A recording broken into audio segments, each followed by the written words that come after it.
I think the bottle raised you. I've spent years trying to explain to people that no, he's not always like that, which is a strange sentence when you've been saying it for most of your life. Because eventually you have to ask yourself, if someone keeps becoming a different person, how many versions of them are you expected to forgive? And to that question, I don't know. But what I do know is that alcohol is a magician. It can make a man disappear without ever leaving the room. And you'd still be sitting there, still wearing the same face, still answering to the same name, but your eyes would belong to someone else. And I learned early that I wasn't talking to my father anymore. I was talking to whatever the bottle had left behind.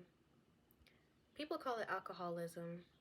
I understand why, but that word has always felt too small, too clinical, too neat, like they're describing a condition instead of a catastrophe. Because from where I stood, I watched a liquid take a father-shaped space in my life and hollow it out. A little more every year, a little more every holiday, and a little more with each and every broken promise. Until one day I realized I wasn't mourning a father. I was mourning the absence of one. And you know what hurts? It's not what happened. It's not even the drinking. It's everything that never happened. I never got to be a daddy's girl. I never got to know what it felt like to run towards you instead of checking what mood you were in first. I never got the comfort people talk about, never got the safety, and I never got the certainty. People tell stories about their fathers teaching them how to drive, waiting up for them, showing up to games, answering late night phone calls. And I sit there smiling, trying not to look jealous of the things that are supposed to be normal, because I don't have those memories in those stories. I have memories of listening.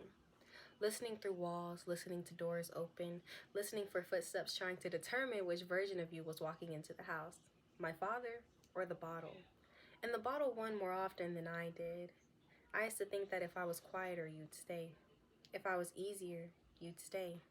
If I got better grades, caused fewer problems, needed less, asked for less, took up less space, that all that would make you stay. Children believe ridiculous things. They think that love is something they can earn. They think that if they become good enough, the adults around them would finally choose them. So I spent years competing with something I could never be, a daughter trying to outrun addiction, as if my love could somehow be stronger than whatever was waiting for you inside that glass. And maybe that's what broke my heart.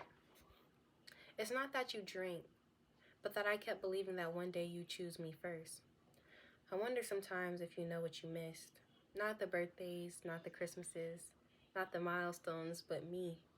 Did you know you missed me? Did you know that there was an entire person growing up right in front of you? Did you know that she was hurting? Did you know that she needed her dad? Did you know that she kept waiting for him? Because I did. I mean, like, I really did. I waited for a version of you everyone swore was still in there. The good man, the real you, the father hiding somewhere beneath the alcohol. I waited through every apology, every promise, every daughter, this time will be different. Every fresh start, every second chance, I waited. And I waited and waited. And eventually, I realized I had to spend my childhood standing at a train station for a train that was never coming. That's the kind of grief no one talks about. The grief of missing someone who's still alive, the grief of loving someone who keeps disappearing, the grief of looking at your father and feeling homesick. Homesick for a place you've never actually been. Because how do you miss something that you never had? How do you explain that the deepest wound isn't losing a father, it's never getting one? And I know addiction stole from you too. I know there were battles inside you long before they became battles inside me. I know pain has a way of reproducing itself, and I know that hurt people can also hurt other people. I know all of that, but I need space for another truth. You can be wounded, and I can be wounded by you. You can be struggling, and I can still be grieving. Because every time someone asks me to understand your pain, they forgot that I was a child. Child. And children aren't supposed to spend their lives understanding why they've been failed. They're supposed to be protected from it. They're supposed to be loved through it. They're supposed to have someone who stays. Maybe that's why this still hurts. Not because I lost you, but because I spent my life searching for a father while standing right beside one. And sometimes I think that's the cruelest thing alcohol ever did. It didn't take you away.